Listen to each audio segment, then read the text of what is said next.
Super Mario Maker is finally here, which means the potential for incredible Mario levels has arrived. I predict that we'll see nothing but the most ingenious levels by the creative minds who made them, right? Well, no, actually, a lot of them are pretty bad. Just a lot of enemy spamming and near impossible tasks. Now, I get the urge to want to do this. I mean, sure, we all put a giant Magic Koopa on top of 3 Bowsers because it was fun once, but one only has to boot up 100 Mario Challenge on Expert Mode to see the depth of sheer mayhem in these levels. At first I was disappointed, but it made me reflect on how hard game design actually is. We often take intuitively designed games for granted, but when a blank canvas is placed in front of us, it's hard to know where to start. So today we're going to talk about how to make a good Mario level, tips and tricks and do's and don'ts. But there's a lot to talk about, so I've enlisted some help. Say hi to CJ from What's With Games. Oh, hey. Alright, let's dive in. You want to take the first one, CJ? Sure. First off, playtesting is an important part of making a great level, but you can't just playtest the level yourself. As the maker of the level, you know exactly what you're supposed to do and how you're supposed to do it. Not everyone is you. In fact, no one is you.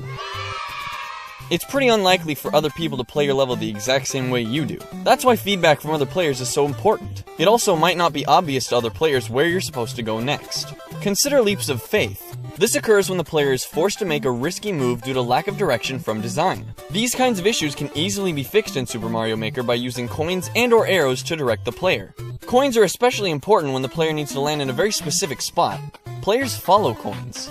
If you make a trail of coins leading to death, you're doing it wrong. It's important to consider the power of coins and arrows in telling the player where they need to go. Playtesting is essential because your mind won't be the only one to play the stage. I would even take it a step further and encourage you to draw out your levels. Yeah, like physically draw them out on paper. You'd be surprised how much more creative you can get when your only limit is your imagination. The easy tendency would be to just start from the editor, you know, cut out a step. But it's harder to see the grand picture of your level when you're only looking at it a screen at a time. Let your mind run wild with ideas and then worry about the logistics of the actual editor once you have the whole level planned out. Let's talk about something more specific. Lakitu. Or is it Lakitu? Man, I never know. You know what? I'm just gonna call him Jorge. You don't need me to tell you that putting an unfathomable number of Jorges at the top of your stage is a bad idea. However, it's a bad idea for more reasons than you'd think. Most people just see this as an extremely hard and unfair obstacle, but it goes beyond that. If you design a whole level down here and the player somehow manages to defeat Jorge, they'll usually be able to take his cloud, effectively rendering the rest of the level meaningless, whether it was designed well or not. The chances of the player managing to do this is just increased the more Jorges there are. If you do decide to implement Jorge into your level, make sure to place him in a reasonable spot so that the player can't just skip everything.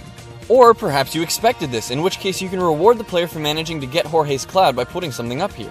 But keep in mind that the player still may have the opportunity to skip the entire level. Another reason people don't like Jorge is because he's unpredictable. In fact, anything random needs to be considered before you place it down in your level. If the player can't replicate the same movements every time they play, it may not be as fun for them. I've seen levels where Bowser is just placed in as a regular enemy, but his AI is completely random. This can lead to unfair deaths or even situations that are impossible some of the time. It's fine to have a Bowser as a boss, but just keep the randomness in mind if you're thinking of going crazy with it. Make sure there's always a clear way out of any jam they might get themselves into. Sometimes in designing a level, you come across a segment that's less about acting and more about thinking. I'm talking about puzzles. Puzzles shouldn't be too easy nor too hard, though it can be a challenge to balance the two.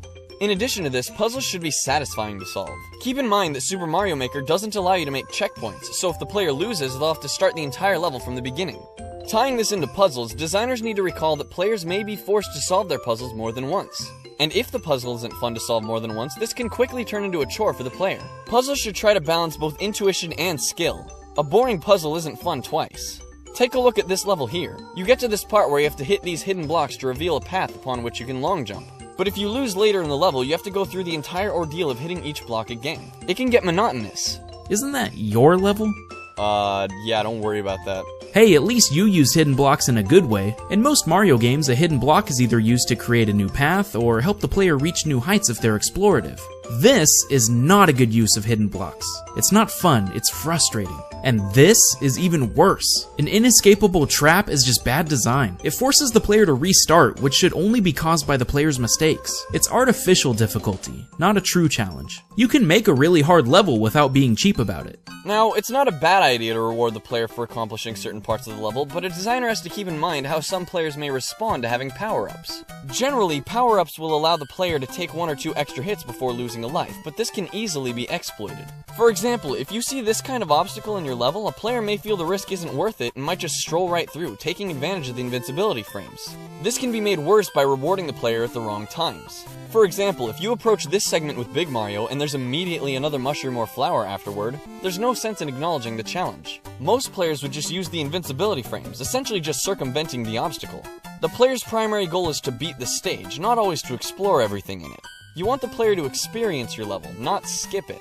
This might seem obvious, but another tip is to take cues from actual Mario games. Part of the reason we all love this little plumber is because his levels are beautifully designed. Most stages have a specific theme to them, and it will expand on that theme as you continue through the level. It'll increase in difficulty, normally ending with a final challenge, finishing strong, and not too long either. Keep your level to one major hurdle, not a marathon of them. Now, part of the reason I felt so invested in Mario Maker is because I actually created my own Super Mario World ROM hack way back in the day. I like to think it was challenging, but never unfair or frustrating. The goal was always clear and normally had a gimmick or theme attached to each level. For example, in one stage you had to follow a bullet through the entire level and then use him for a massive jump with Yoshi at the end. Now let's say I wanted to recreate this level in Mario Maker. Let's use this idea as a specific example of all the tips we've been talking about so far. Now, there's a few differences between Mario ROM hacks and Mario Maker, a big one being the lack of information blocks. I would always put instructions for the player in these blocks in my ROM hack, but since they aren't here now, we need to think of how to tell the player through gameplay.